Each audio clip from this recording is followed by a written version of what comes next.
itu saya tidur mungkin ya seingat saya itu hanya 5 menit. Saya itu di mimpi secara nyata itu kayak pasukan itu bawa tombak begini semua bang di depan muka saya. Saya nggak ngerti itu pasukan apa. Yang penting dalam mimpi saya itu bawa tombak begini semua, pakai baju komplit gitu kayak baju perang. Ayah saya tuh gimana ya kesurupannya? Tangannya goyang-goyang semua, palanya. Saya pikir lagi zikir kan tadinya karena emang saya lagi tidurnya nggak jelas gitu kan. Loh kok nempel ke tembok kakinya tuh jalan gitu bang di atas tembok tuh saya masih merinding. Mau jalan di situ. Cuman kayak ketahan karena bapak saya itu kayak ngerasa nahan itu sesuatu untuk naik gitu loh.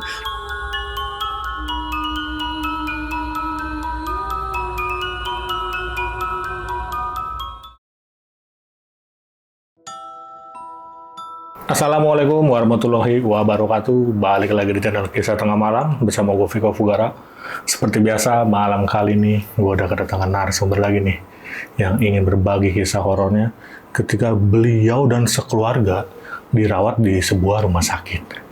Yaudah, sebelah gue udah ada Bang Rifki. Selamat malam Bang Rifki. Malam bang. Itu tahun berapa Bang Rifki kejadiannya? Tahunnya sebelum COVID pastinya bang. Sebelum COVID, berarti 2018. 2018. Saya ingat saya. Betul. Nah itu sekeluarga dirawat, kenapa tuh Bang? Sekeluarga dirawat, cuman awalnya tuh anak saya dulu. Awalnya anak saya dulu. Dia ngeluh itu perutnya sakit terus muntah-muntah terus. Oke, muntah-muntah terus di rumah kan kita namanya orang masih di kampung ya waktu itu. Jadi maksudnya belum langsung biarin mungkin pakai obat warung sembuh gitu ya. Cuman besokannya pun masih begitu terus sampai bisa dibilang itu pingsan. Sampai ke pingsan, cuman makan itu masih bisa masuk. Makan itu masih bisa masuk, cuman pingsan. Udah dong, istri saya panik tuh. Saya waktu itu ditelepon, kalau nggak salah saya di jalan. Oke, saya ditelepon, suruh pulang, cuman belum langsung pulang, belum bisa nih. Karena istri saya lah yang bawa ke rumah sakit di Jakarta ya, rumah sakit Jakarta, di rumah sakit Jakarta. Terus, kalau dibawalah ke rumah sakit Jakarta, anak saya sampai di rumah sakit itu Maghrib hari Jumat. Maghrib hari Jumat, saya sampai rumah sakit itu jam 8 malam. Jadi istri saya maghrib, sampai di rumah sakit, saya bisa ke rumah sakit itu jam 8. Karena kan kita gantian. Karena kan waktu itu bilangnya harus dirawat. Anak saya harus dirawat. Terus harus dirawat kan anak saya. Terus istri saya pulang nih kan. Saya yang gantiin tuh anak saya. Terus saya gantiin. Di rumah sakit itu anak saya itu gelisah bang. Gelisah gitu. Jadi dia bilang enakan di rumah, nggak enak di rumah sakit. Saya nggak usah nyebut rumah sakitnya ya, cuman itu di daerah Jakarta apa? Utara bang. Oh masih di utara. Jakarta Utara betul, Jakarta Utara. Nah, anak saya kan umurnya masih TK bang ya, masih kata orang masih seneng lihat-lihat yang hal seperti itu gitu. Nah. Itu jam 8 malam, jam 9 malam. Jam 9 malam, 1 jam dari saya ngejaga, anak saya minta beli makan, saya ke bawah kan tuh. Saya keluar dong, keluar rumah sakit. Saya belilah makanan lah, pokoknya snack-snack buat anak saya. Makan masuk. Masih makan mau lah itu ya. Masuk, betul. Makan itu masih masuk dia.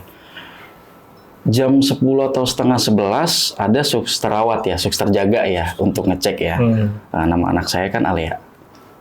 Alia ya, iya betul, dicek lah semuanya, suhu badan. Baik-baik aja. Oke, ternyata baik-baik aja nih. Baik-baik aja anak saya itu ya. Terus baik-baik aja, terus yang anehnya itu, muntahnya itu pas sesudah kalau saya lihat jam ini ya, setiap 2 jam 1 kali. Muntah. 2 jam sekali. 2 jam sekali itu muntah dan muntahannya itu yang beda dari isi makanan.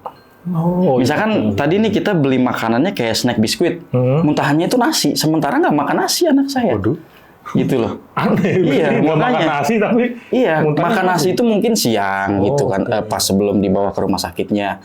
Cuman kan makan nasi paling dikit, harusnya kalau udah orang keluar itu kan udah dong. Harusnya yang terakhir. Betul, yang terakhir. Nah itu keluarnya tuh nasi. Oke. Nah, yaudah nih, tahan dulu nih Bang ya. Siap. Oke, bagi kalian nih yang penasaran dengan ceritanya Bang Rizky, stay tune terus, jangan kemana-mana. Dan gue mau ngingetin nih, bagi kalian yang punya pengalaman horor atau cerita-cerita horor yang pengen berbagi kisahnya di Kisah Tengah Malam, bisa langsung klik link yang ada di deskripsi di bawah ini.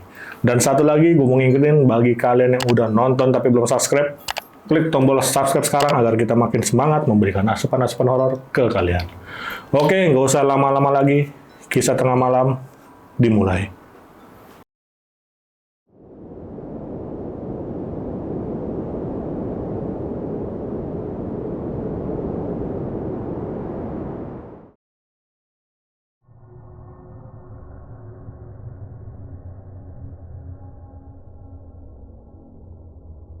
Jadi gimana tuh Bang ceritanya Bang? Oke, jadi pas saya bilang muntah tadi itu, muntahnya nasi, suster itu kan nanya sama saya, Pak ini anaknya ganti baju terus. Iya sus, soalnya muntahnya tuh nasi, saya bilang. Loh, emang kan dokter sudah bilang jangan makan nasi dulu gitu kalau habis makan biasanya. Biskuit atau roti atau, iya memang saya belinya snack, saya bilang. Tapi kenapa dia muntahnya nasi? Loh, bingung dong susternya. Ke bawah lah turun ke dokter jaga dan segala macam. Tapi susternya nggak langsung naik ke dokter jaga yang langsung jam pada saat itu, enggak. Jam 1 pagi baru dokternya naik, coba bayangin. Betul. Itu saya nggak bisa tidur. Anak saya mungkin udah tidur tapi tidurnya masih belum bisa lelap. Nah, ini yang herannya tuh di sini. Saya lihat jam itu, masih ingat saya pakai jam yang ini juga, jam 1 kurang 15 menit itu dokter jaga datang sendirian. Saya pikir kan biasa sama suster ya, dia nggak sendirian, nggak nanya nama anak saya, langsung saya pikir oh, dokter nih gitu kan. Saya langsung yang tadinya namanya rumah sakit kan di sini tempat tempat tidur itu ya. Nah saya di sebelahnya sini, saya lagi begini aja main handphone. Wah dokter nih dari sebelah sini kan. Masuk tuh, loh kok nggak ada aba-aba gitu kan, pikir saya. Langsung tuh datang lihat anak saya, langsung pakai alat yang untuk itu, langsung gini. Anak saya kan masih setengah tidur ya, kok langsung diperiksa begitu? Saya itu pun bisa dibilang tidur enggak, melek juga enggak gitu. Ya namanya saya cuma ngelihat jam doang gitu kan. Terus dia udah pakai nih gitu kan, si dokter itu terus periksa gini. Terus mulutnya dimangapin gitu kan. Tapi anak saya itu kayak masih tidur gitu, gimana sih? Setengah sadar gitu, iya. Nah saya pun ya udah saya bangun aja gitu, berdiri kan. Tanpa mikir apapun saya. Udah tanpa mikir apapun, barulah saya tanya, gimana dok anak saya? Nggak sakit apa-apa, pulang aja besok, datar. Ini saya masih merinding, tuh saya nggak bohong. Datar omongannya, dokter itu datar. Udah dong, dia balik lagi ke tempat tuh. Saya nggak bohong, ini sampai sini merindingnya. Balik lagi dokter itu. Saya pikir, saya duduk tuh kan santai, tenang. Maksudnya saya nenangin diri saya doang gitu. Gak sakit apa-apa, tapi kok muntah terus gitu kan. Terus dibawa ke rumah sakit karena istri panik gitu kan, emang dari sore. Saya ke suster itu setengah jam kemudian kalau nggak salah. Saya ke suster lah, ke depan jalan ke lobi kan. Pintu saya buka, pintu kamar itu. Saya ke lobi. Sus, maaf. Tadi dokter yang ini bilang anak saya nggak apa-apa. Dokter yang mana? Jam saat itu nggak ada dokter jaga kecuali suster jaga. Jadi saya bingung kan, sampai saya bilang, lah terus dokter yang tadi siapa? Gitu kan, saya pikir. Itu saya masih ingat, pokoknya jam 1 kurang 15 terus saya ke suster itu nggak lama. Saya masuk lagi tuh ke situ, sama susternya pun ngikutin juga. Dokter yang mana mas tadi? Coba sus dicek aja CCTV-nya, saya bilang gitu. Bener. Di kamar ini nggak ada CCTV, yang ada itu di lobi pas di luar. Depan ya? Pas di luar itu yang ke arah suster. Karena dia bilang suster belum bisa cek CCTV mas jam segini. Saya harus ke lantai atas bilangnya untuk ke tempat kalau CCTV itu kan ada bagian masing-masing betul. Di atas mungkin nanti pagi kita lihat. Oke, ya jadi gimana tadi siapa dokter yang lihat? Saya bilang gitu kan. Nggak ada dokter mas jam segitu. Wah saya panik, kagak bisa tidur saya. Saya nggak bisa tidur mas, langsung saat itu juga saya sholat. Tapi nggak ke bawah, langsung sholat di situ. Di samping anak saya. Karena di ruangan rumah sakit itu cuman ada, di ruangan itu kan, kamar itu kan biasanya ada beberapa ya. Cuman waktu itu hanya 2 orang. Anak saya sama pasien lain. Pasien lainnya di ruangan itu? Betul, di ruangan itu. Pasien lainnya pun kayaknya udah tidur deh. Jadi maksudnya nggak keganggu dengan kegiatan saya tadi gitu. Mungkin dia juga nggak tahu dokter yang tadi masuk gitu kan. Hanya saya aja yang tahu. Udah tuh jam 1 sudah saya nggak bisa tidur, udah saya anggap sholat. Anak saya pun saya tanya tadi gimana diperiksa dokter. Cuma geleng-geleng. Jadi nggak ada respon apa-apa. Maksudnya dalam arti kalau orang diperiksa atau dicek, pasti kan dia ngerasa ya, atau gimana. Anak saya bilang, cuman geleng-geleng aja. Jadi kayak apa ya, malah jadi kayak anak ketakutan. Bingung kali. Bingung, betul, kayak anak ketakutan. Itu saya nggak bisa tidur sampai jam subuh. Mungkin saya tidurnya hanya tidur-tidur gitu aja. Nggak bisa fokus untuk tidur. Jam 4 atau setengah 5 mau subuh itu suster datang lagi untuk ngecek anak saya. Terus baru saya bilang, sus gimana dokter yang tadi malam? Saya bilang, dokter jaga yang tadi malam saya bilang ngecek anak saya. Susternya kan beda dengan suster yang tadi saya komplain itu. Dokter yang mana? Oh ini bukan suster yang tadi pagi saya bilang ya. Dok, suster yang itu saya bilang. Oh ya udah tadi mas saya bilangin dulu katanya. Mengenai dokter itu gimana? Saya bilang. Ya nanti saya bilangin mas kayak bagian dokter dan segala macam itu kan. Ya udah, saya udah kesampingin dulu deh. Yang penting anak saya diperiksa dulu pada saat itu. Periksa sama suster. Emang nggak apa-apa. Jadi anak saya tuh diagnosanya nggak apa-apa, hanya lambung, cuman nggak parah gitu loh. Sama suster, ini nggak apa-apa mas, udah boleh pulang kok siang ini kalau memang mau pulang gitu kan, karena di rumah sakit itu kan ada pilihan ya, ada yang mau boleh pulang atau enggak. Nah saya mutusin nggak dulu deh, saya bilang anak saya masih muntah-muntah, pakai obat aja pak gini-gini. Oke, pakai obat. Kalau memang nanti sampai jam 12 siang udah nggak muntah, saya bilang saya pulang. Cuma saya mau tanya dulu dokter yang meriksa anak saya, gitu. Itu saya belum pulang tuh. Sampai jam 6, jam 7 lebih kalau nggak salah dokternya datang. Dokter asli itu, dokter asli itu datang. Persis sama seperti yang jam 1 itu datang. Orangnya sama? Orangnya sama. Terus saya masih merinding. Itu dokternya sama, dengan postur yang sama, pakai alat yang sama, hanya mukanya aja yang beda. Maksudnya dalam artian mimik mukanya kalau waktu itu jam 1 itu datar, waktu jam ini tuh masih nyapa anak saya, ini Alea ya, segala macam itu. Saya diem aja, saya nggak ngomong anak saya, takut nanti, itu kan takutnya anak saya. Terus, udah tuh diperiksa kan sama dokter. Alea ya, ini perutnya sakit nggak? Gitu ditanyakan. Oh, nggak apa-apa ini mah, udah boleh pulang gitu. Dok, yang jam 1 meriksa anak saya siapa? Langsung saya tanya sih, to the point. Saya nggak ada aba-aba lagi, itu langsung pure aja.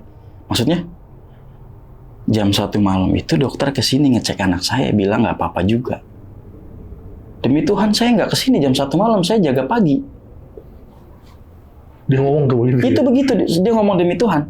Saya juga bingung lah. Jam 1 pagi itu dokter meriksa anak saya kesini. Nggak lama susternya dipanggil sama dokter itu kan saya bilang, enggak, saya nggak kesini. Demi Tuhan saya nggak kesini. Dipanggil lah susternya. Suster jaga tolong panggil ke sini. Siapa yang meriksa Alea? Nah itu dia dok, ayahnya Alea, Pak Rizky semalam komplain jam 1 itu siapa yang meriksa? Saya bilang, dokter yang meriksa, karena wajahnya sama. Saya nggak di sini jam 1 pagi. Saya mulai praktek itu jam 6 sampai rumah sakit sini. Lalu siapa yang jam 1 itu? Saya bilang. Sampai sekarang itu saya masih nanya siapa dokter itu, karena sama persis dengan dokter yang datang jam 1 sampai jam 6 itu. Itu sama persis, Bang. Saya dibolehin pulang aja saya masih nanya. Maksudnya anak saya dibolehin pulang aja saya masih bertanya-tanya siapa dokter itu. Karena jawabannya sama. Anak saya nggak apa-apa, sudah boleh pulang. Suster bilang, coba semalam kan saya bilang jam 1 itu cek CCTV. Oke, untuk cek CCTV ya, saya ke atas sama suster. Untuk membuktikan gitu omongan saya. Saya ke atas, tapi harus ada izin dari rumah sakit. Katanya untuk apa, mengenai apa. Saya bilang, saya harus tanda tangan dulu segala macam. Itu, mekanismenya ribet sekali, Bang. Saya bilang, saya hanya mau tanya yang jam 1 itu meriksa anak saya itu siapa. Akhirnya, pihak rumah sakit gitu kan, mau ngomong dulu sama bagian CCTV. Maksudnya, dia dulu nih yang lihat.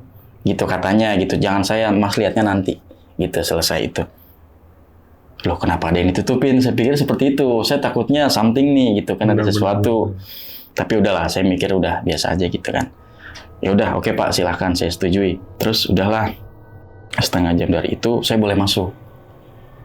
Tapi dibukain Bang CCTV-nya, beneran. Dibukain. Oke, Bang, kita buka ya sekarang ya. Jam 1 kurang 15, betul. Jam 12, 46 menit waktu itu. Dibuka, ada CCTV-nya di situ, pakai earphone kan. Ini Bang ya, di jam segini ya? Iya, betul di jam segitu Pak. CCTV kan hanya di luar ya. Jadi nyorotnya yang tadi seperti saya bilang, itu hanya pintu aja kebuka tanpa ada orang, Bang. Pintu kamarnya? Pintu kamar yang tadi saya di kamar itu nggak ada orang, tuh saya masih merinding. Itu nggak ada orang, makanya suster pun bingung gitu. Nggak ada dokter jaga dari luar, kok tiba-tiba saya bilang ada. Dan itu hanya terus keluar, terus nggak lama sekitar 5 menit, buka lagi pintunya keluar. Oh, jadi cuma kelihatan pintu doang? Betul, hanya pintu aja. Jadi sampai yang di CCTV pun bilang, ya Allah ya Tuhan, subhanallah gitu kan, ada yang ngomong seperti itu. Waduh, saya pikir, saya tuh hanya ingat apa ya pada saat itu, apa memang ini yang ada di rumah sakit atau yang penunggu di rumah saya gitu, saya nggak tahu. Udahlah, saya pikir, oh ya udah tahu. Jadi memang ada sesuatu Pak di sini, saya pikir gitu. Tapi nggak apa-apa kan anaknya? Ya nggak apa-apa dok, saya bilang anaknya emang nggak apa-apa. Saya hanya pengen tahu aja yang meriksa itu siapa, dokter atau bukan. Ternyata kejawab sudah di situ, hanya pintu aja yang kebuka di situ. Itu jelas kalau masih mau dilihat kenyataannya pun masih bisa dibuka kayaknya kalau saya boleh ke rumah sakitnya lagi. Ke daerah sana. Kayaknya sih udah ditutup kali mungkin di sana. Udah tuh Bang, kejadian itu berarti kan saya jam 9 pagi kalau nggak salah, jam 10,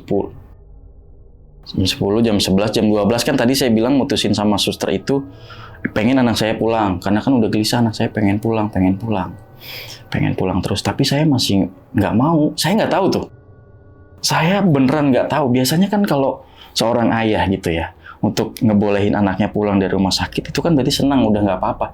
Tapi karena saya ngelihat fisik anak saya masih nggak baik-baik aja, jadi saya masih berusaha untuk stay di situ karena masih pakai BPJS ya, gitu. Jadi nggak saya pikirin lah gitu di situnya. Berlanjutlah ke jam 12 itu yang tadi. Gimana Pak Rizky, mau pulang nggak Aleanya? Nggak Sus, saya bilang. Saya masih mutusin untuk di sini. Oh, masih mutusin untuk di rumah sakit, masih dirawat ya? Iya Sus, betul. Dikasihlah obat lagi. Dikasihlah nasi lagi jam 1 itu kan. Masih makan dia seperti biasa. Udah tuh seperti biasa, udah saya lupain masalah dokter yang jam 1 pagi tadi. Yang pasien sebelah pun nanya kan anak saya, kenapa kok boleh pulang tapi nggak dibolehin pulang sama saya. Saya masih ngelihat anak saya itu masih sakit, cuman masih dibolehin pulang, dan saya masih pengen dirawat aja gitu. Itu nggak tahu saya spontanitas harus beneran stay di rumah sakit atau emang ada, saya nggak tahu tuh. Maksudnya dalam artian saya masih mikir apa karena saya penasaran, saya juga nggak tahu karena namanya orang tua ya mungkin ya belum lihat anaknya belum sehat banget tapi disuruh pulang, saya nggak mau gitu. Udah tetap di sini aja, kamu di sini aja. Istri saya lah datang jam 2 atau jam 3 itu udah datang istri saya ke situ. Mau nengok gimana ya katanya. Sebenarnya udah boleh pulang, cuman ayah nggak bolehin. Emang kenapa? Masih muntah-muntah. Itu saya nggak ceritain sama istri masalah yang jam 1 pagi dokter yang jaga itu saya nggak ceritain sama sekali. Gini-gini saya ceritain, bilang masih kayaknya sih mukanya masih pucet Aleanya, terus makannya masih kurang, saya bilang. Tapi kan udah boleh pulang. Iya udah boleh pulang, cuman saya nggak tahu dalam artian sayanya belum serak untuk pulang gitu aja gitu. Anak saya biar masih di rumah sakit aja gitu. Oke ya, karena saya masih ada anak kecil lagi sama istri saya hanya 1 jam di situ, jadi saya mutusin untuk libur kerjanya. Gitu, waktu itu saya emang masuknya shift sore itu harus masuk, cuman saya liburin kan karena waktu itu anak saya sakit, saya izin. Pulanglah istri saya. Maghrib saya sama anak saya pertama sama kedua itu tanggal lahirnya sama Om, Jumat Kliwon. Iya, saya sama yang tadi yang perempuan itu sama yang kedua itu sama. Maghrib itu berarti hari Sabtu ya dong, kemarin kan Jumat nih. Nah ini hari Sabtu maghrib, anak saya itu muntah-muntah lagi maghrib pas azan maghrib itu muntah-muntahnya parah, keluar semua lagi.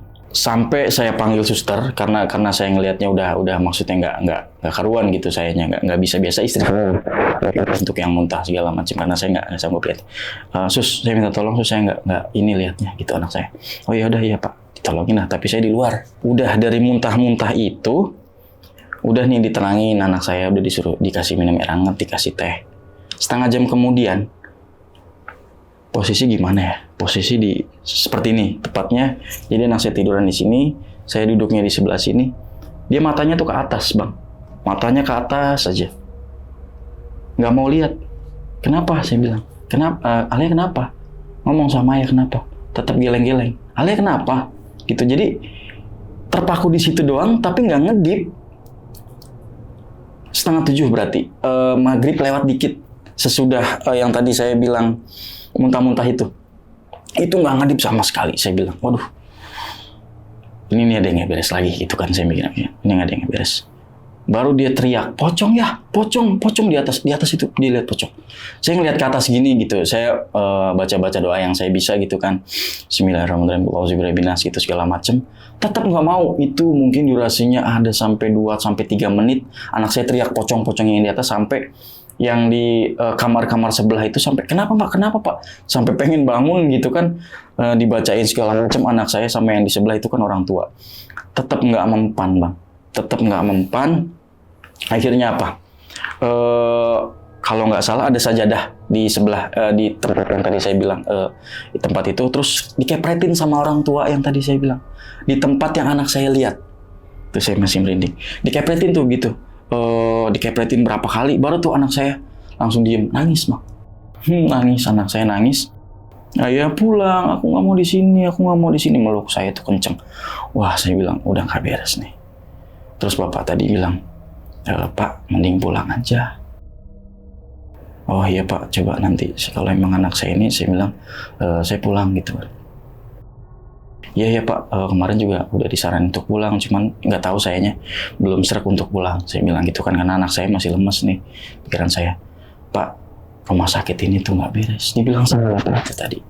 Saya kalau anak saya mungkin nggak operasi, mungkin nggak betah di sini, karena anak saya operasi. Bilangnya seperti itu, pasien sebelah gitu kan. Oh iya Pak, makasih ya Pak, iya masih nggak apa-apa. Mas coba sholat aja dulu di sini, tapi sholatnya saya sholat lagi di situ kan, sholat maghrib di situ. Tapi anak saya masih nangis, jadi nggak bisa saya tinggal sholat. Jam 7 mau isya, anak saya baru berhenti. Saya kasih handphone dia untuk main handphone aja nih, Alia pakai handphone ayah aja. Saya nggak cerita ke istri pun, itu pun saya nggak cerita. Kalau cerita pasti udah disuruh pulang bang. Saya cerita sama suster, otomatis yang masalah muntah tadi, otomatis nggak boleh dong pulang sama suster karena bekas muntahan yang banyak tadi. Ini saya bilang, sus kalau pulang gimana ya?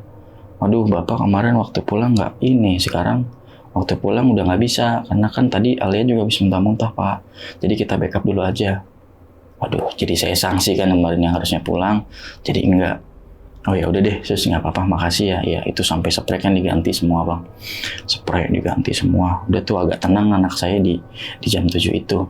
Saya maksain tidur tuh bang, saya maksain tidur karena tidur saya tuh hanya setengah jam atau 5 menit pada saat itu. Gitu dari malam ke pagi ke siang itu, saya maksain tidur.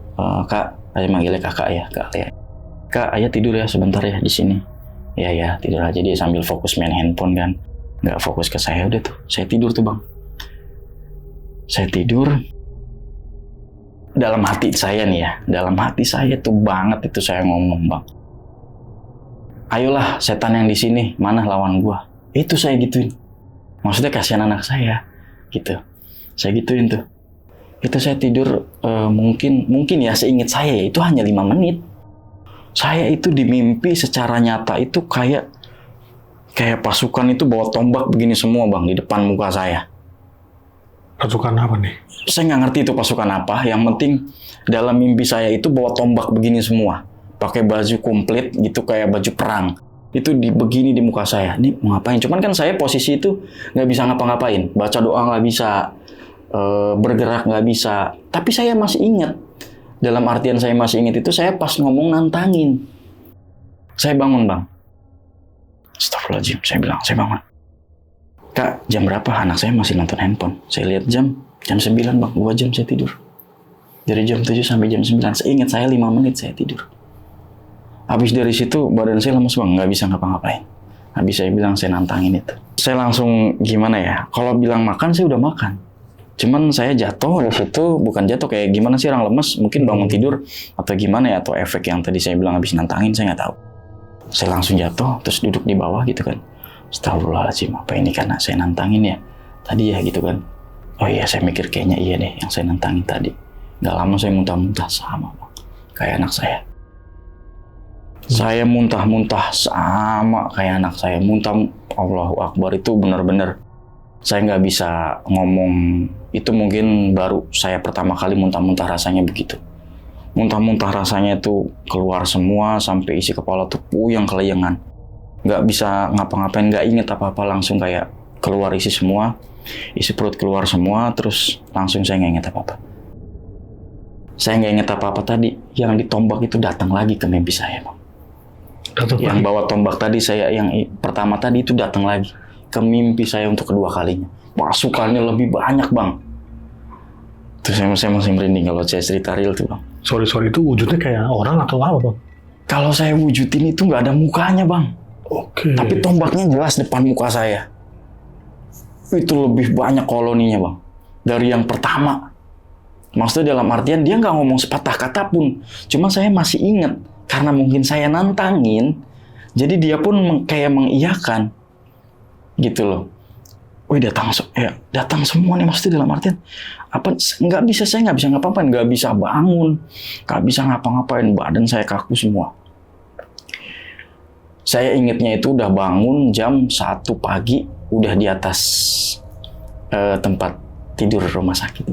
Saya udah diangkat di situ, anak saya di pojokan saya, sama saya sebelah sini. Saya sama ayah saya, sama gila bapak ya, bapak saya di sini. Istighfar, udah istighfar. Anak saya di sana sama mertua, sama mertua saya di sana. Jadi karena istri saya ada anak kecil lagi situ, jadi nggak bisa untuk nungguin, jadi di sana sama mertua saya di sini istighfar. Ayah saya itu dengar semua, dalam artian dengar semua apa yang tadi saya mimpi. Ampun, saya bilang. Tadi kenapa? Nanya sama saya. Nggak apa-apa, Pak, emang kenapa? Tadi kenapa? Emang tadinya kenapa? Udah dong, saya cerita dong akhirnya sama bapak saya.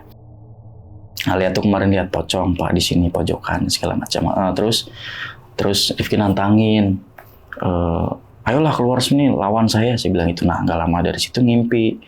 Yang saya bilang bawa tombak itu semua mengelilingin saya. Oh gitu ya, makanya nggak usah macem-macem ngomong mah. Ya kasihan Alea gitu, Pak, bilang kan. Nah sekarang kan kamu yang muntah-muntah. Iya benar. Coba tahu nggak itu kenapa? Kenapa, Pak? Saya bilang, ya itu sekarang kamu yang dikerjain. Alea itu sebenarnya sakitnya bukan medis tapi non medis. Jadi makanya kenapa disuruh pulang terus. Sakitnya itu bukan harus dirawat di rumah sakit. Jadi memang benar-benar non medis. Karena memang juga nggak ada penyakitnya. Iya betul, karena memang dokter bilang nggak ada penyakitnya gitu.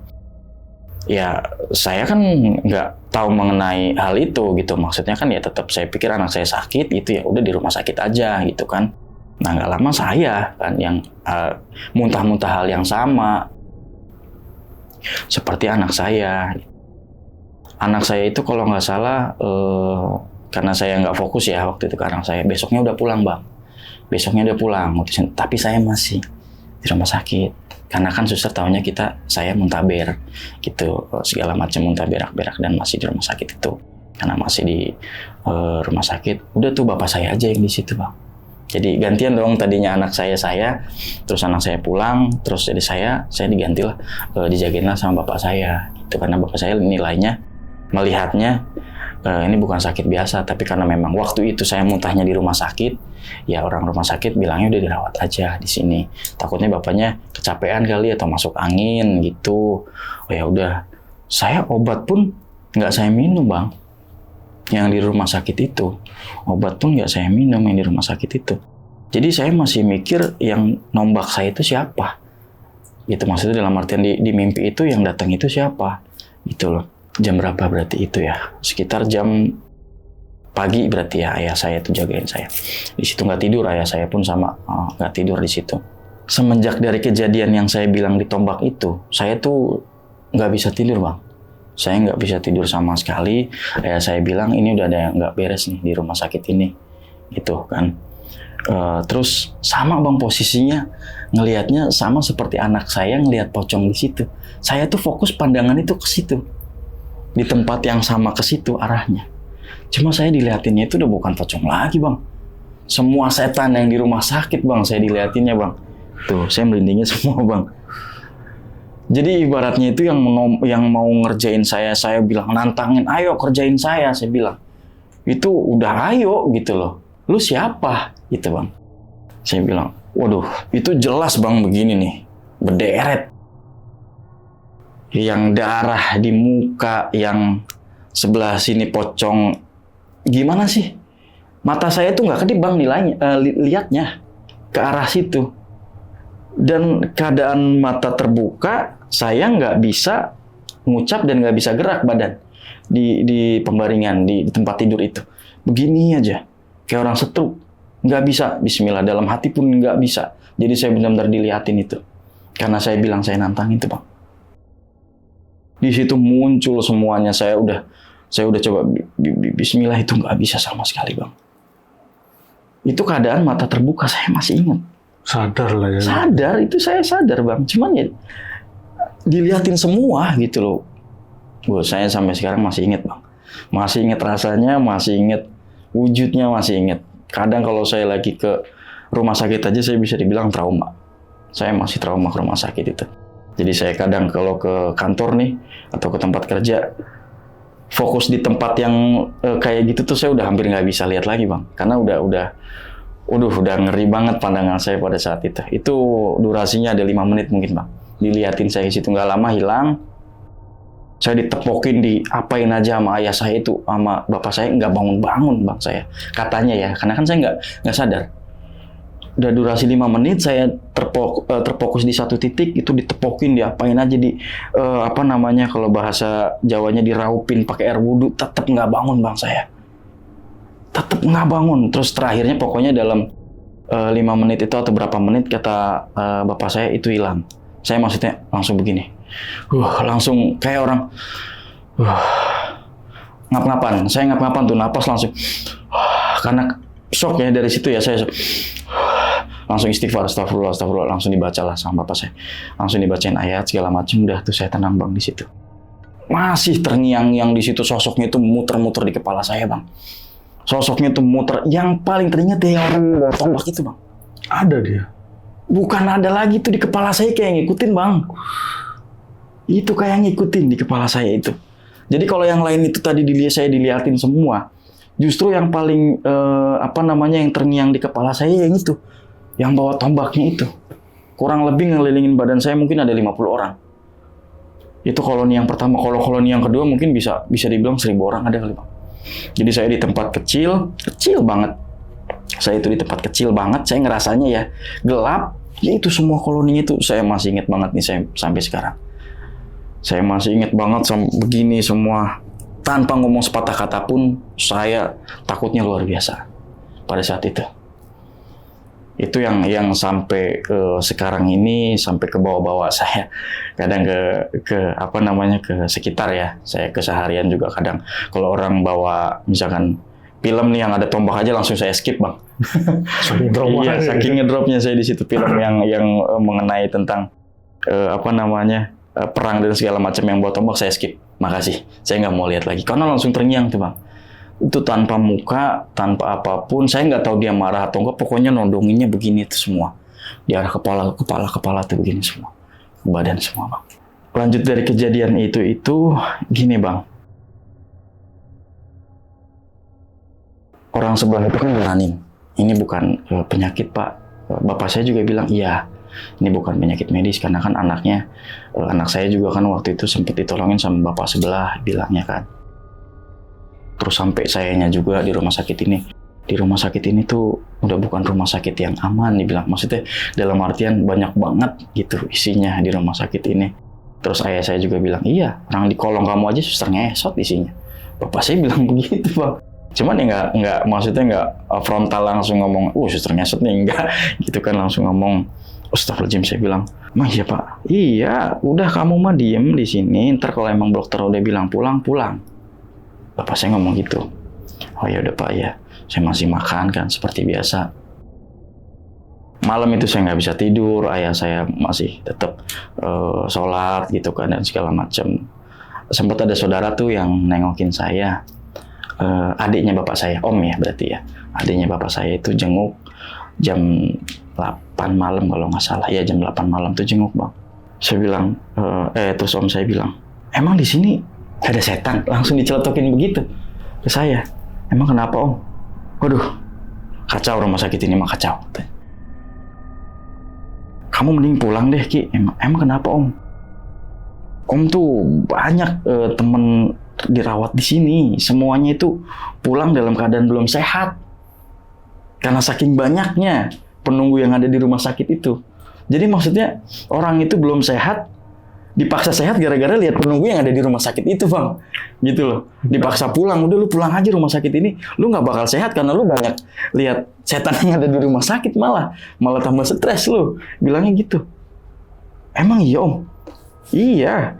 Bapak saya bilang, apaan sih? Udah lu diem katanya. Malah jadi memperkeruh kan, dipikirkan. Kata ayah saya malah gitu kan.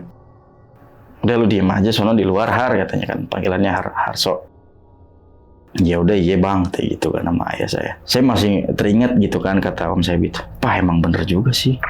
Ya gitu kan. Yang dibilang Om Har gitu kayaknya sih. Iya. Bapak tahu, tapi ya udah kamu fokus saya dulu sini biar sehat gitu kan.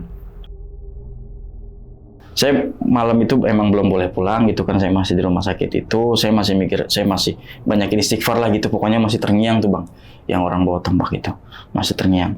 Nah ayah saya jam 12 malam Bang kayak orang kesurupan.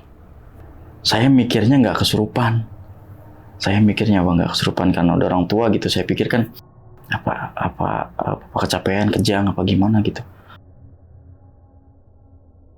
Kalau Abang pernah nonton film yang orang nempel di tembok Bang, itu maksudnya bisa jalan gitu ya. Di situ tuh ayah saya hampir ngelakuin kayak gitu. Itu di titik yang saya fokus Bang. Itu di titik yang saya fokus ke situ, di pojokan situ, pojokan depan pintu. Ayah saya tuh gimana ya kesurupannya? Tangannya goyang-goyang semua palanya. Saya pikir lagi zikir kan tadinya karena emang saya lagi tidurnya nggak jelas gitu kan. Saya pikir lagi loh kok nempel ke tembok kakinya tuh mau jalan gitu Bang di atas tembok tuh saya masih merinding mau jalan di situ cuman kayak ketahan karena bapak saya itu kayak ngerasa nahan itu sesuatu untuk naik gitu loh. Nah orang yang tadi yang saya bilang orang tua itu ngelihat langsung dipakai sajadah yang itu yang buat anak saya waktu kemarin itu langsung ditabokin Bang, langsung jatuh ayah saya sampai kepalanya pun kena keramik. Plak gitu jatuh, astagfirullahaladzim. Saya nggak bisa bangun Bang, maksudnya yang orang samping itu yang ngelihat ke situ. Astagfirullah, istighfar Pak. Itu masih pandangannya ngelihat ke atas sama seperti saya ngelihat Bang. Tapi nggak sadar tuh. Di pojokan. Iya masih ngeletak di situ. Tapi posisi mata sama seperti saya ngelihat ke atas itu. Saya bilang, aduh udah saya takutnya bukan main tuh Bang. Maksudnya saya baru ngerasain dan ngalamin setakutnya itu dalam hidup. Dalam arti bukan takut mati mungkin ya, tapi takut beneran ternyata setan itu senyata ini Bang. Gitu, di rumah sakit itu senyata ini saya lihat dengan mata kepala dan ayah saya pun sama. Di situ titik itu. Jadi titiknya di sana, pintunya di situ, dia manjatnya ke sini tuh.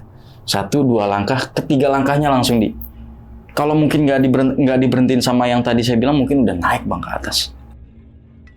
Persis sama saya lihat Bang.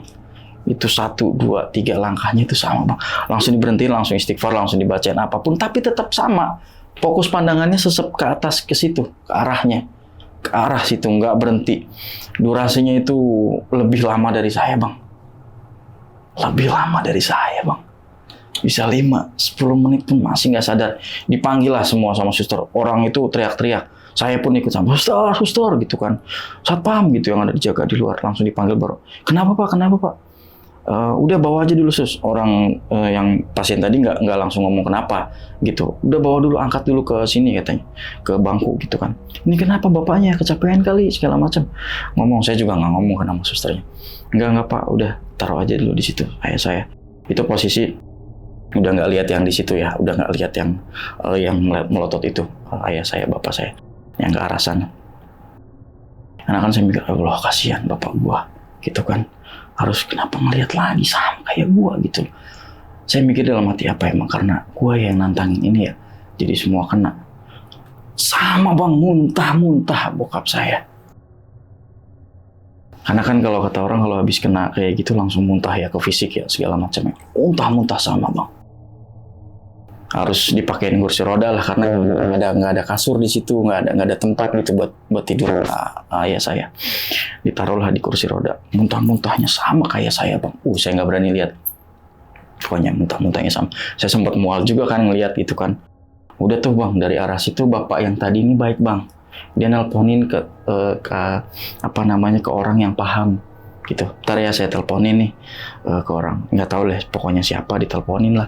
Di situ cuma datangnya harus bisanya besok gitu, nggak bisa malam itu juga. Datangnya besok, nyeritain lah ke saya. Ini tuh kamu, anak kamu sama bapak kamu tuh ceritanya lagi bukan sakit yang ada medis gitu kan. Saya bilang, bapak itu bilang penyakit yang memang dari rumah sakit ini kayaknya deh. Pak, saya jujur ya, itu baru saya ngomong tuh sama saya tuh nantangin Pak yang ada di sini. Astagfirullahaladzim. Kenapa? Katanya. Ya anak saya kemarin ngeliat pocong di tempat situ, terus langsung saya mikir ya udah, saya nantangin aja. Saya pikir, wah pantas ini kamu mending pulang deh katanya. Kenapa Pak? Saya bilang, kamu di sini lama-lama nggak akan sembuh. Dibilang sama bapaknya itu. Saya dibalikin lagi omongan yang pertama. Saya kalau nggak anak saya di sini habis operasi aja mungkin saya udah pulang. Gitu kan. Dibilang kan operasi kan pasca operasi lama katanya, bisa 7-8 hari. Oh gitu Pak. Iya mending kamu pulang deh, kasihan ayah kamu juga tuh sekarang sama seperti kamu. Wah tuh saya mikir, wah iya nih kayaknya gara-gara omongan saya nih. Gara-gara omongan saya yang saya bilang saya nantangin yang ada di rumah sakit itu. Gitu. Saya nggak ketemu tuh sama ayah saya tuh kan di rumah pada saat jam itu tengah malam itu. Udah tuh saya coba tidur sendiri, saya nggak bisa bang. Saya mainan HP tetap nggak bisa, tetap terngiang-ngiang aja itu. Yang kejadian saya lihat, terus kejadian ayah saya nempel hampir mau naik.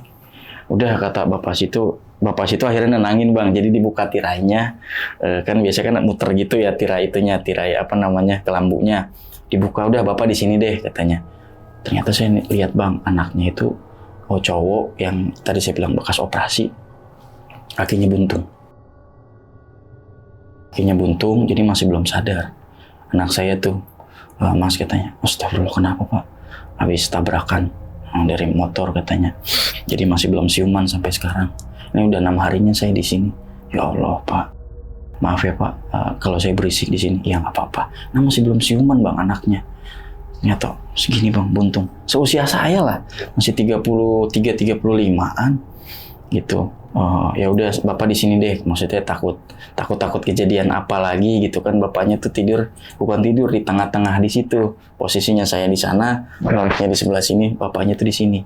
Karena saya nggak ada yang nemenin kan pada saat itu. Ya udah Pak, makasih ya Pak, tapi saya nggak bisa tidur Pak. Ya udah kamu banyakin istighfar aja. Banyakin istighfar, dia bilang. Bapak juga nggak tidur kok, bapak juga nggak bisa tidur katanya. Tuh lihat anak bapak masih begitu. Oh iya Pak, ya. Saya bilang emang tadinya kenapa Pak? Saya coba sedikit kulik kan, anaknya kenapa? Balapan. Habis balapan jadi crash, tabrakan lah. Kayaknya di sini. Balapannya juga di daerah Jakarta Utara juga, gitu. Oh iya Pak, semoga cepat sehat ya Pak, gitu. Iya makasih. Udah tuh saya langsung mikir, ya Allah ternyata masih banyak ya masalah orang lain gitu. Saya pikir yang bukan masalah saya sendiri, bukan masalah keluarga, yang memang orang lain pun di sekitar kita masih banyak masalahnya gitu. Si bapak itu masih kelihatan sabar gitu, anaknya kakinya buntung. Wah rasanya saya nggak bisa ngebayangin lah itu gimana rasanya anaknya kakinya buntung gitu bang. Saya punya anak yang kemarin aliar masuk rumah sakit muntah-muntah kayak gitu aja udah paniknya bukan main, apalagi yang kakinya buntung. Wah, saya bilang luar biasa sih bapak ini. Saya bilang, saya nangis tuh bang dalam hati, ya Allah, dosa saya kayaknya banyak deh. Gitu dalam artian, saya merenungin tuh bang tuh, maksudnya dalam artian, saya baca istighfar aja. Astagfirullahaladzim, saya merenungin dalam artian, dosa saya ke keluarga, atau dosa saya ke anak, atau ke istri, atau ke orang tua gitu, sampai akhirnya saya harus diliatin ke situ, sampai saya seegois itu, sampai ngomong nantangin gitu ya, sampai ayah saya ke bawah.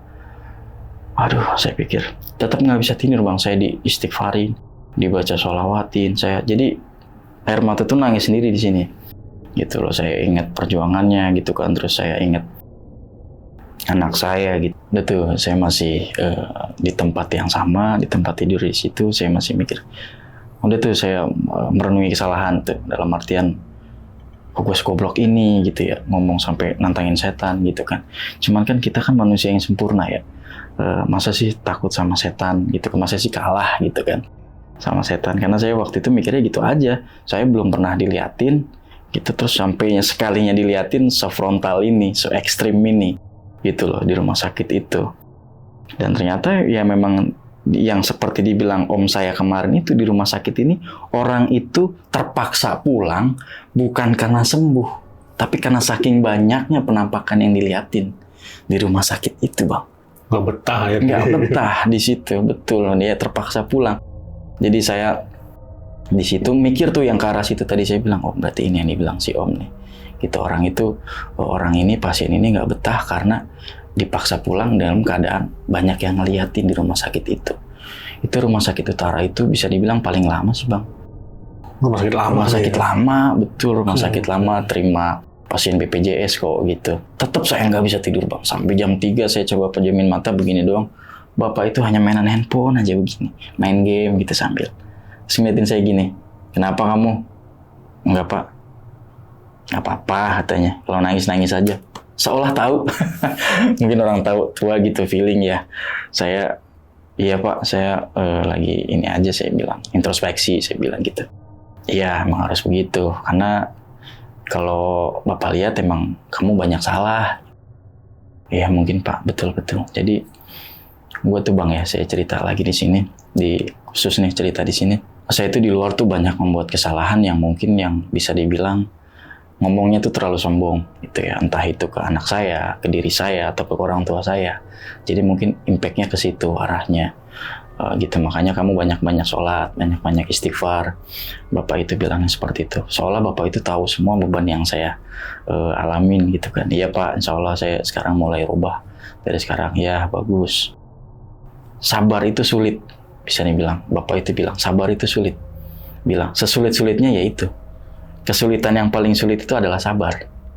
Jadi sesulitnya orang dikasih cobaan itu hanya sabar. Nah sabarnya itu yang panjang ritmenya kesana kemari. Sabar tentang anak, sabar tentang keluarga, sabar tentang keuangan, sabar tentang orang tua. Wah itu, udah pokoknya kata-katanya hanya sabar. Wah si bapak ngena nih saya bilang nih, omongannya nih saya bilang sampai berkaca-kaca saya.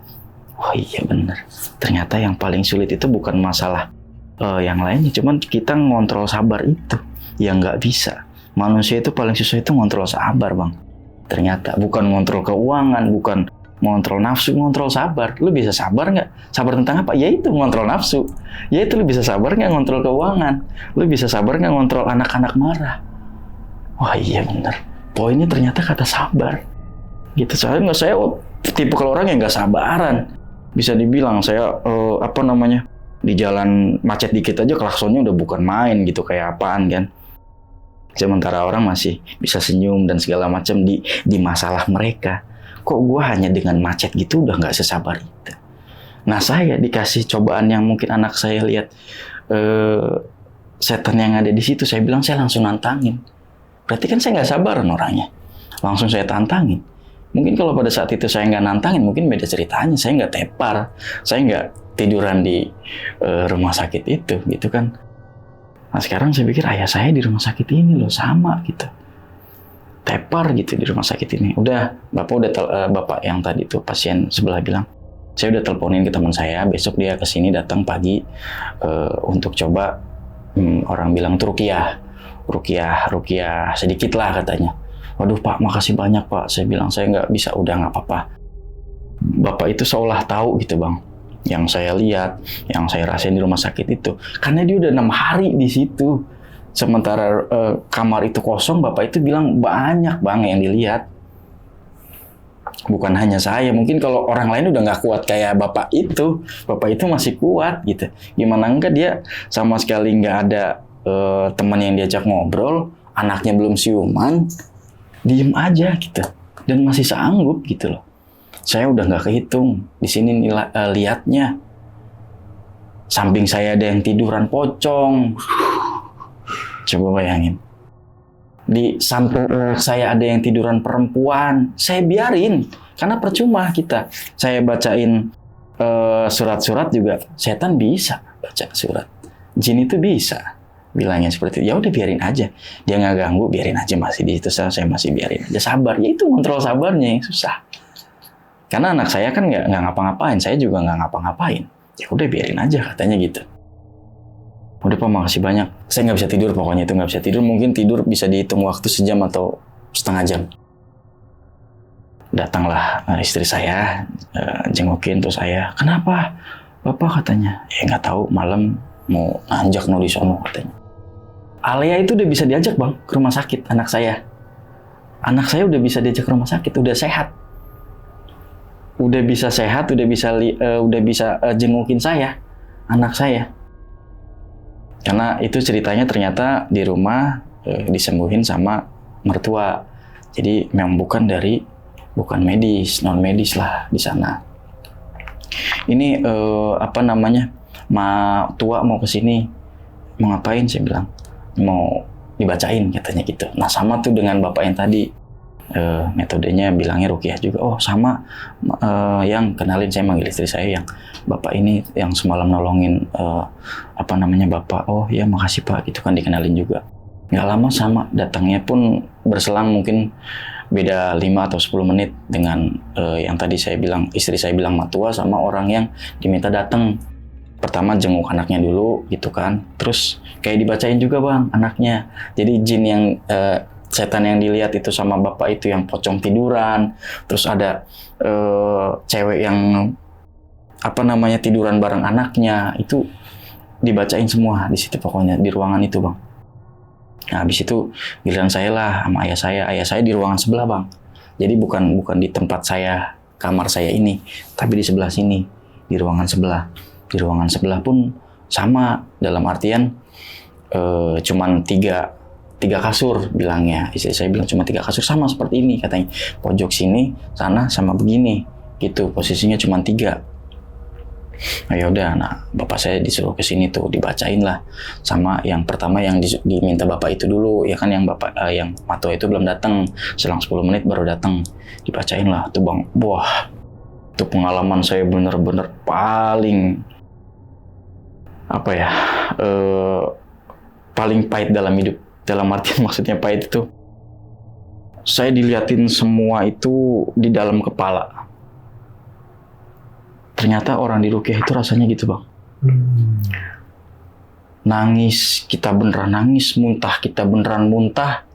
Puyeng, kita beneran puyeng. Wah, semuanya jadi satu di otak itu, di kepala itu. Beneran disiapin ember kan untuk muntah.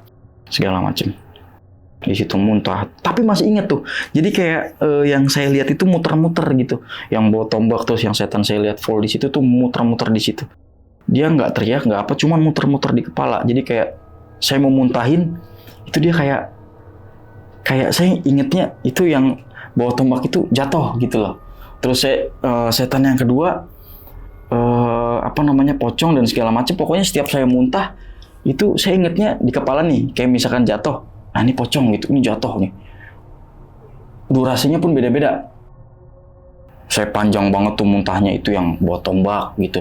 Terus yang durasinya bisa dibilang 1 jam ada bang. Saya ngeluarin itu sampai saya benar-benar lemes. Jadi ada yang isi makanan, ada yang isi air, semua keluar di situ. Dibacainnya itu saya di belakang sini dipegangin.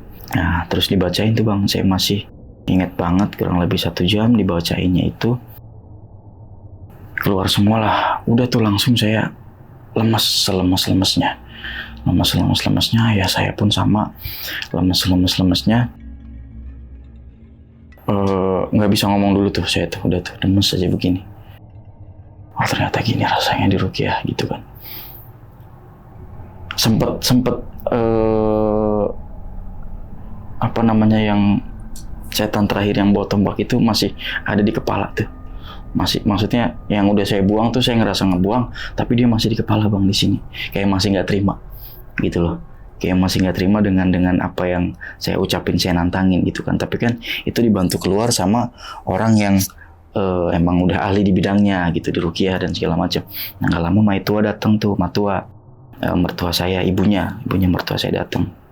Ki katanya, iya katanya. Terus manggil ayah saya No, katanya kan namanya kan Karsono.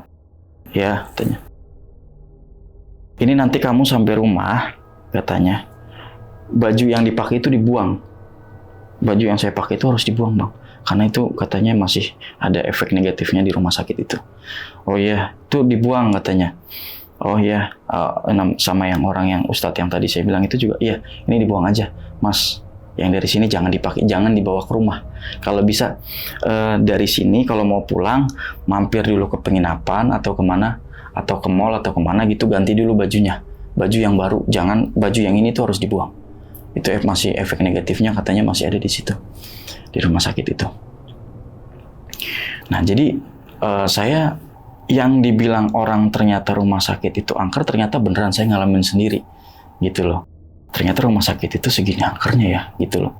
Apalagi saya yang dulunya emang nggak takut sama tentang rumah atau tempat yang mana yang angker gitu, ternyata kejawab saya di rumah angker yang rumah sakit ini gitu loh. Kerjaan aja saya bilang yang katanya angker yang ada setannya, saya bilang maju sini gitu, saya tantangin, tapi nggak ada apa-apa gitu. Nah rumah sakit itu saya bilang saya tantangin gitu, langsung munculin langsung ke saya, langsung ke fisik, langsung ke bapak saya. Itu mungkin kalau saya saya nggak disaranin untuk sama bapak yang tadi itu untuk dibawa orang yang ruqyah itu, mungkin udah bisa ke semua ke keluarga saya mungkin gitu kan. Tadi kenapa saya bisa bilang begitu?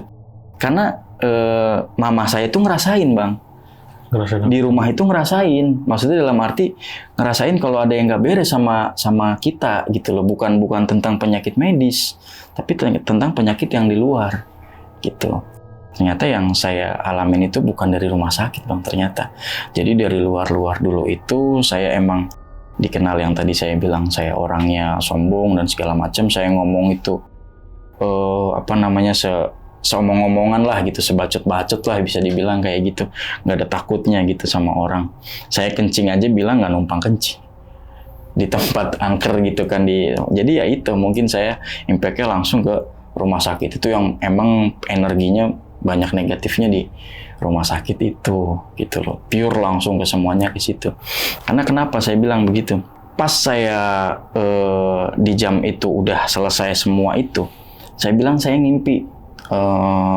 Saya bilangnya sama siapa ya waktu itu ya? Sama Ustadz.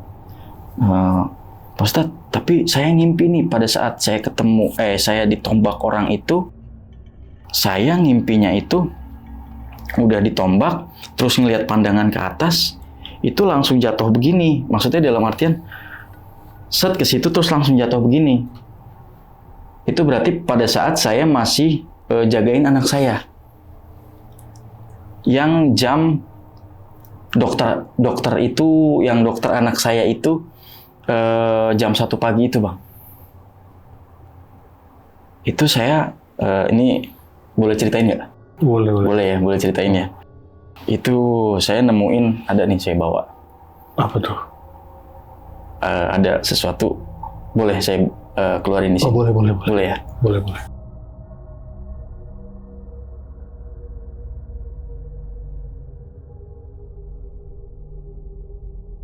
Sorry bang. Oke, ini tuh.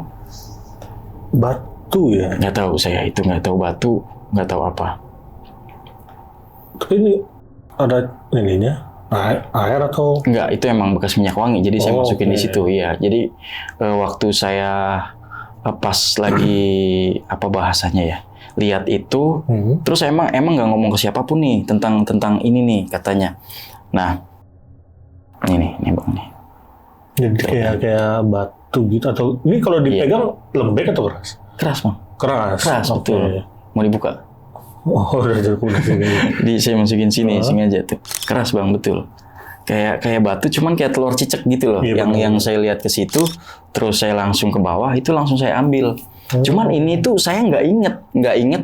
Maksudnya dalam artian saya pas lagi kejadian saya lihat ke atas, itu saya ini nggak inget ngambilnya. Cuman saya pas ingetnya itu sesudah saya pulang dari rumah sakit, gitu.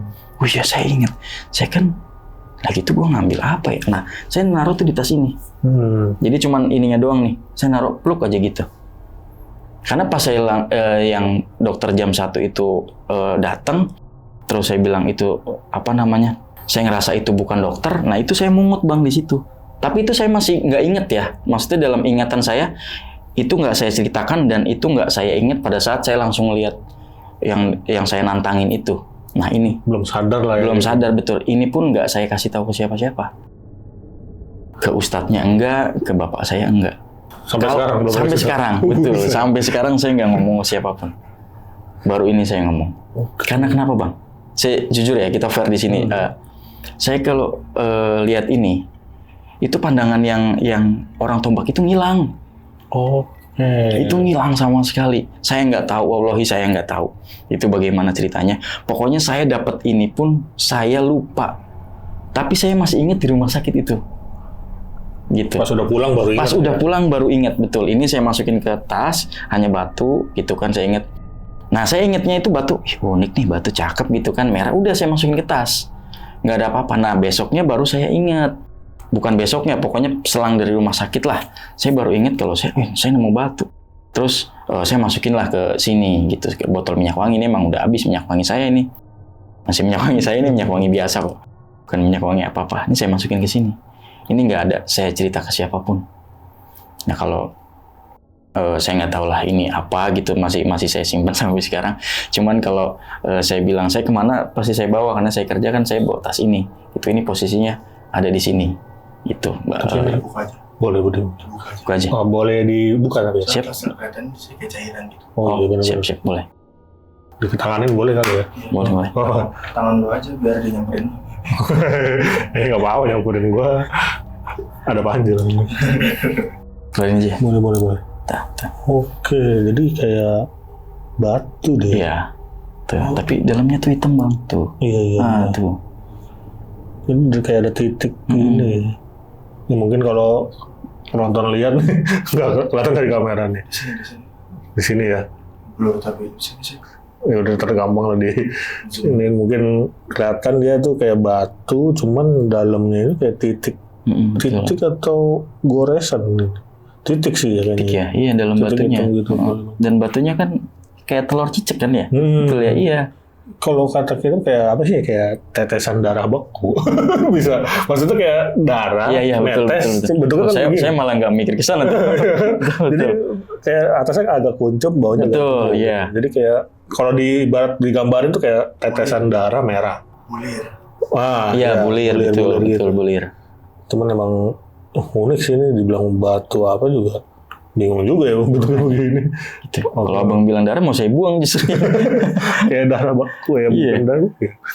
Karena bentuknya mungkin kayak merah begitu, cuman ada hitam-hitamnya gitu titiknya. Lembek.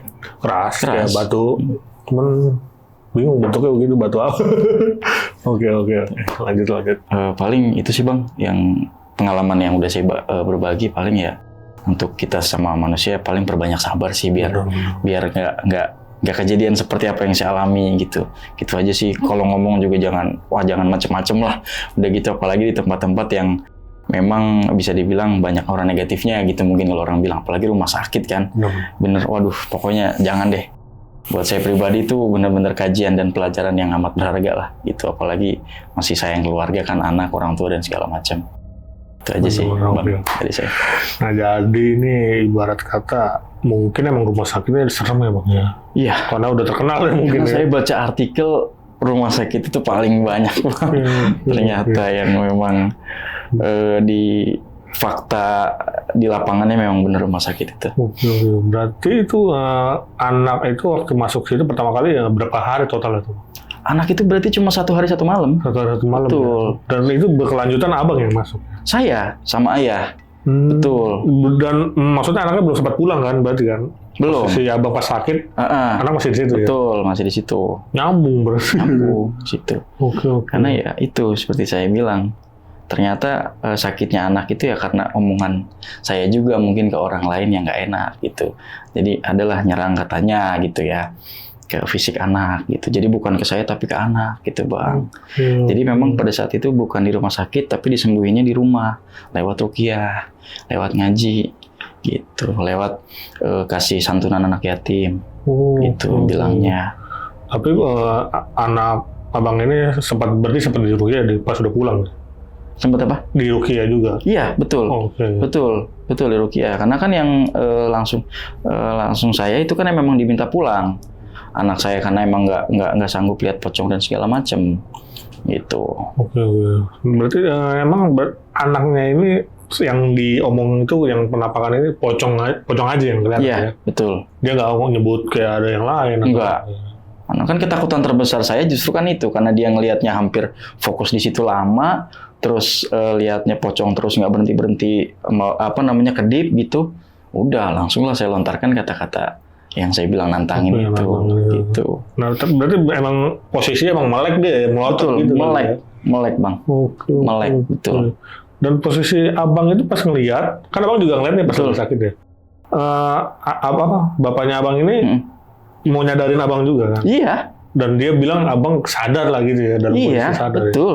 Ya. Itu saya lebih lama disadarinnya. Susah ya? Susah. Ya, oke. Nggak bisa. Nah, sampai ke bapaknya juga bakal sama gitu. begitu. Tapi yang anehnya itu sampai mau jalan di tembok. Iya, sampai mau jalan ke tembok di titik yang itu, di titik yang saya lihat. Posisi sebelum dia jalan di tembok, dia lagi tiduran atau tiba-tiba lagi berdiri jatuh atau gimana tuh bang? Seperti yang tadi saya bilang, saya kan kayak tidur nggak tidur gini gitu loh kan di tempat tidur gini. Terus saya nggak tahu tuh, ayah saya lagi, saya ingetnya tuh ayah saya pengen keluar kali gitu kan, cuman badannya tuh gini-gini gitu bang, gini-gini gitu loh. Kayak orang, saya mikir, bokap gua kenapa gitu dalam hati kan, gini-gini. Nah itu ini ngelangkah gini, gitu. Posisi begini-gini, badan tuh getar semua tapi ngelangkah ke situ. Udah sampai 3 langkah langsung di. Oh duduk gini ya dia. Iya, betul begitu. Jalan gitu ya. Seperti itu. Tapi sempat ngambang nggak? Maksudnya sempat udah naik? 2 langkah. 2 langkah. Langkah ketiganya dihentikan sama orang yang tadi saya bilang. Disabet itu sejadah. Disabet sajadah, betul. Berarti udah sempat jalan berarti ya? Udah jalan bang. Disabet sajadah itu jatuhnya beneran kayak orang jatuh, orang kepalanya juga kena keramik. Kebentur. Berarti emang udah bener-bener udah mau ngambang, udah ngambang malah ya, bukan mau ngambang lagi. Arahnya pun sama ke situ. Di arah yang sama bang, ke situ. Dan yang sebelah juga sampai nolongin mungkin kaget. Iya, betul. Memang mungkin tahu gitu loh orang ini. Saya nggak tahu bapak itu siapa, saya nggak sempat kenalan, maksudnya wah ya orang ini luar biasa itu, yang samping saya itu pasien itu. Oh, nah, pas ketika kejadian itu bapaknya abang ini dirawat juga atau gimana? Iya, sama. Berarti seingat saya ya, saya 2 hari 2 malam, bapak saya 2 siang 1 malam, 1 siang 2 malam. Iya, besoknya pulang yang pada saat di Rukiah itu bareng pulang tuh. Kita mutusin untuk pulang bang. Kita yang mutusin soalnya untuk pulang. Nah, yang seperti saya bilang tuh, pulang kan kita semua bareng bang. Ya, pulang kan kita semua bareng. Terus anak saya tuh nengok ke kamar lagi begini. Saya juga sama bang, refleks gitu. Wah anak saya jangan-jangan ada apa lagi nih gitu kan. Refleks, anak saya dadah begini. Ke kamar. Dadah begini ke kamar. Terus saya masih merinding tuh. Anak saya dadah begini ke kamar. Udah, jalan. Udah. Rumah sakit itu rumah sakit besar bang, ada lift segala macam. Oke, dan mungkin udah ada anak saya. Rumah sakit ini terkenal kali ya? Iya, terkenal, betul. Karena orang utara juga pasti tahu. Pasti tahu rumah sakit ini. Oke. Berarti pas posisi abang pulang itu kondisi udah sehat atau emang masih drop bang? Masih drop. Karena emang paksa pulang aja ya? Paksa pulang. Bapak saya pun masih drop, cuma dipaksa pulang. Gitu. Tapi alhamdulillah udah sampai rumah, udah hilang lah ya? Ya sampai rumah yang seperti saya bilang, kita bikin pengajian dulu bang. Kita bikin pengajian, kita santunan seadanya gitu kan ke anak-anak yatim gitu kan. Ternyata ya benar, ternyata kesalahannya ada di saya bang. Jadi saya itu di Rukiah, terus banyak yang bilang nyalain saya. Gitu ya, saya kalau cerita ini agak sedih mungkin. Banyak yang nyalain saya nih gara-gara kamu ngomong macam-macam sampai bapak kena dan segala macam gitu. Alhamdulillah sih udah sampai sekarang ya dikit-dikit berubah itu dari arah situ gitu, nggak sebegitunya lagi gitu, untuk egois, untuk sabar sekarang seminim mungkin lah gitu bang. Situ. Nah tapi untuk si yang tadi kalau dibilang mah kayak ustadz lah ya yang datang. Betul. Dia ngomong nggak sih bang kayak, oh ini ada yang ngikut nih, apa dari mana, apa dari mana? Enggak tahu dia. Dia hanya mengobati di situ Rukiah tempat. Maksudnya saya sama bapak saya sama yang pasien tadi gitu aja, nggak ngomong apa-apa. Cuma yang tadi saya bilang mertua itu, mertua ibunya tuh ngomong. Nah itu info dari dia apa? Kalau dibilang info, langsung frontalnya tuh ngomong kayak gitu kan, yang pas saya bilang besok kamu pulang gitu kan di rumah gini dok ya. Jadi kalau bilang ikutin sih bukan bang. Jadi karena saya ngomongnya segala macam gitu, maksudnya dalam artian omongan saya ini loh yang bikin mungkin yang penunggu di rumah sakit itu nggak terima gitu. Dan yang di luar pun, yang nyerang anak saya pun dari omongan saya, kesalahan saya ke temen bang. Nah itu mohon maaf nih, yang pertamanya kenapa tuh anaknya gara-garanya? Jadi saya buka di sini ya. Oke. Jadi saya punya teman itu teman lama nih bang, sahabat lah bisa dibilang ya. Temenan lama kita, saya minjem duit lah bang, minjem modal sama dia nih ceritanya. Tanpa babi ibu dia langsung ngasih modal bang, saya 2.500.000, saya masih ingat tuh. Oke, yaudah nih pakai katanya. Makasih, ini serius gitu. Saya bilang kan, iya nih gimana nih hitungannya gitu sih. Oke, gini aja. Dalam 3 bulan bisa puterin bagus. Tapi kalau enggak ya udah coba terusin dulu aja usahanya gitu kan. Saya usaha kecil-kecilan online bang gitu kan. Nah dari situ berlanjutlah usaha saya online. Tapi kan dengan egonya saya nih, dengan modal segitu kan kurang gitu loh. Saya minta lagi bang sama dia. Don, kurang ini, saya bilang 2 juta lagi ada nggak? Saya bilang gitu kan. Mungkin dia juga lagi posisi marah atau lagi posisi nggak enak hati gitu ya, saya nggak tahu tuh bang. Tuh, terus dia bilang, waduh, lu yang kemarin aja belum, lu udah minta lagi. Gimana sih maksudnya? Lu ngargain temen nggak? Wah, saya langsung naik bang di situ. Udah kok ngomongnya kayak gini ya? Saya kan ngomong baik-baik perasaan saya, mungkin dia juga lagi nggak enak hati. Terus saya bilang, waduh, kok lu ngomongnya kayak gitu sih, biasa aja. Lu tuh ngasih makan dari situ duit itu ke anak-anak lu. Dia bilang kayak gitu bang. Ke anak-anak lu, ke istri lu, ke lu sendiri. Jangan sampai ntar gua nggak ikhlas, lu nya nggak enak. Waduh, saya langsung naik pitam tuh di situ. Maksud lu apaan Don? Gua bilang gitu. Saya bilang kayak gitu kan. Ya udah pokoknya lu pakai duit itu ya udah, jangan nambah dulu. Ya udah kalau emang lu nggak bisa biasa aja ngomongnya, nggak usah bawa anak gua, saya gituin bang. Ya udah, ini gue masih sabar nih. Ya udah, tuh kelola aja duit yang segitu gitu. Ya udah lu ribut aja sama gue. Gue bilang nih gue balikin duit lo. Saya ngomong kasar tuh bang, di baliknya ada omongan anjing gitu di baliknya. Langsung saya blokir WA-nya. Besoknya datang ke rumah. Saya nggak ada istri saya sama anak saya. Saya nggak ada istri saya sama anak saya. Mana si Rizky? Nggak ada, kenapa? Lagi di luar. Bilang itu duit balikin aja. Kalau nggak ntar nggak enak dimakan. Udah tuh. Hanya itu yang saya ingat bang. Jadi itu yang saya ingat. Maksudnya saya kajian dirinya tuh dari situ. Mungkin itu yang bikin saya sama keluarga anak saya jadi nggak enak makan gitu. Impactnya ke situ jadinya gitu bang. Tapi masalahnya udah kelar. Alhamdulillah udah bang. Itu dari COVID ke situ udah alhamdulillah udah kelar sih. Jadi pelajaran banget bang buat saya betul ke situ. Pokoknya kalau dikasih kepercayaan sama orang, wah itu janganlah sampai kayak gitu. Ngecewain segala macam, ngomong ya namanya manusia pasti emosi, cuman emosinya kalau bisa disabarin lah gitu. Kayak tadi bilang bang. Emang sabar itu agak itu paling sulit. Berat ya. Betul, berat banget bang. Betul. Oke, sekian nih cerita dari Bang Rizky untuk malam kali ini. Bagaimana pendapat kalian? Tulis di kolom komentar, dan terima kasih banyak buat kalian yang udah nonton sampai sekarang.